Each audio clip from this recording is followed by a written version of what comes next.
In today's video, we're diving into Rangers are plotting a January shakeup that could flip the season on its head. Josh Windass is eyeing a sensational return to Ibrox.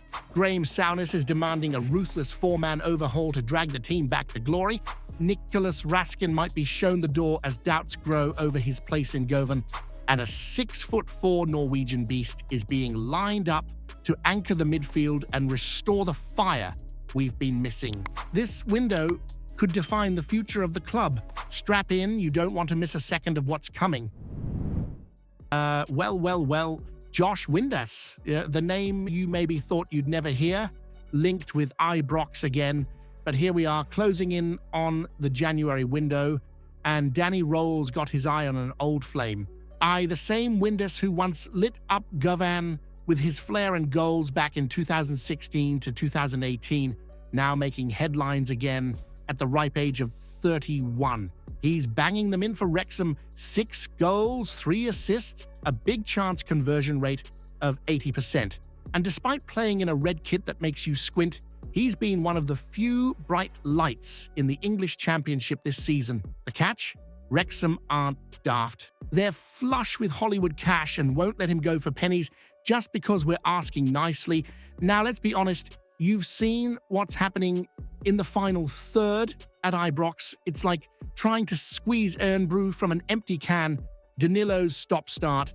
Shamiti's got 1 boot out the door, and we're apparently 1 Mikey Moore knock away from a total attacking collapse. No wonder Rohl's looking to someone he knows, someone he trusts. He called Windass the best coach he's worked under, and if there's chemistry there, then maybe it's worth the punt. But here's where it gets juicy.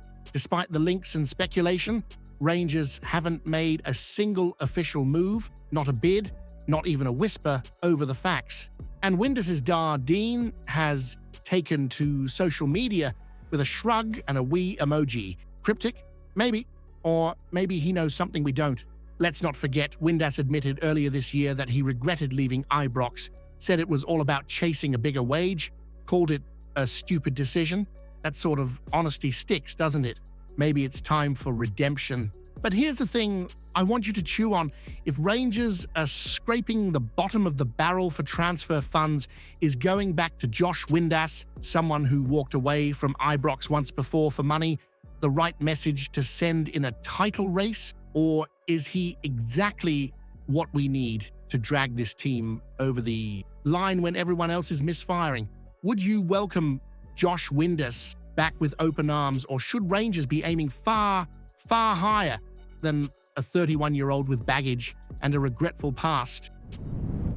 Graeme Souness has spoken, and when a man like him talks about Rangers, you pay attention. He's called it straight. 4 new signings needed in January if there's any chance of dragging this squad back to where it belongs. A centre-back, a left-back, a midfielder, and a proper striker. Not window dressing, not wishful thinking. Real reinforcements, and he's bang on. The one position he says we're fine with, Jack Butland between the sticks, and you'd struggle to argue.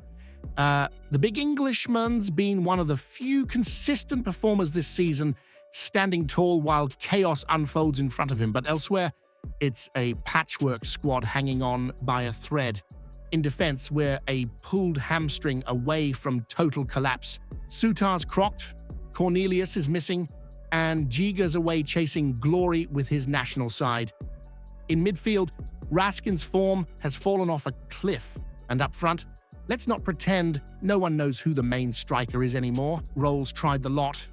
And still, we've scored the same amount of goals as 8th place Dundee United. Let that sink in. And while Rangers prepare to do proper business, what's Celtic up to? Sniffing around Evan Ferguson on loan at Roma. And if reports are true, Fenerbahce are now sniffing around too, so they're dreaming of signings from Serie A, and we're left hoping the board finds enough in the piggy bank to stop our season crumbling. Now, Souness also pointed to something even deeper. Leadership said we look rudderless, said the decisions at board level need clarity and courage. Because if you want 4 or 5 players in the door, it's going to cost serious money, and someone needs to grow a spine and sign that check. So here's your moment. If the board only has the cash for one proper signing in January, what do you want first? A striker to rescue our toothless attack, or a centre-half to stop the flood at the back? Or are we looking at a bigger problem?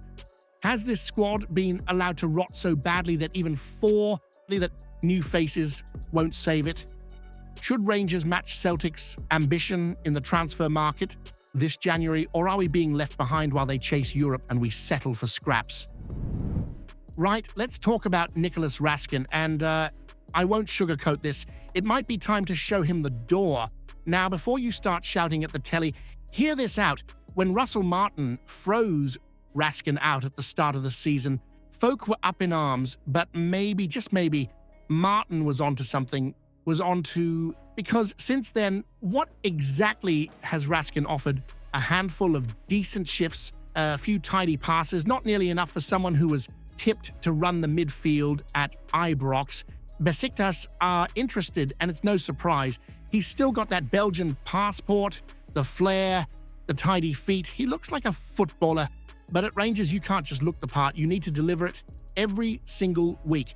And Raskin simply hasn't. Now, with a £20 million net spend already blown last summer and Europe practically gone, we've got to get real. January can't be about fantasy football signings. It's time to be ruthless, just like the club used to be. Sell high, reinvest wisely, and back Danny Rohl to rebuild the squad properly. There's no room for passengers now, no room for potential. We need proven warriors. If we can squeeze a decent fee out of Besiktas or anywhere else, it could go a long way towards fixing problems all over the pitch. Midfield general, still missing. Box-to-box menace, non-existent. We've got space, we've got need. And Raskin, for all his ability, hasn't made himself indispensable. So here's the big one for you. If Raskin gets sold next month and goes on to flourish somewhere else, would you regret it? Or do you agree it's time for Rangers to stop holding on to names and start building a squad of real winners, no matter who gets cut loose? Was Russell Martin right all along to bin Raskin, or would selling him now be another in a long line of Ibrox mistakes? It looks like Danny Rohl might already have his eye on a replacement for Nicolas Raskin, and if you're after a proper midfield monster, this could be it. Jens Dahl. Remember the name? Standing 6'4", a Norwegian under-21 international, and built like a nightclub bouncer with a first touch like Barry Ferguson. The boy's been turning heads at Tromsø, and now Rangers are watching closely. Chris Jacks confirmed the interest's real. Ibrox have been tracking him since the summer. Rohl wants a stronger, more physical midfield presence, and this lad ticks every box. Calm on the ball, hard in the tackle, and already being described as a future leader.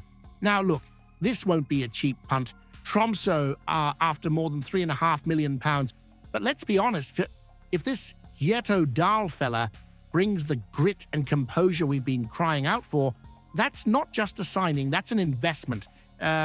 Especially when you remember what we saw against Hearts. Diamond, Raskin, Barron, they were bullied, out-muscled, out-passed, outclassed. This isn't just about signing bodies, it's about fixing the spine of the team, because if you're still dreaming of trophies, you need warriors in the middle of the park, not passengers. And this lad's already showing the traits Rohl's midfield has been missing since day one. He's got clubs from Germany and England circling. The question is, will Rangers move quick enough? Or will we sit on our hands while someone else grabs him?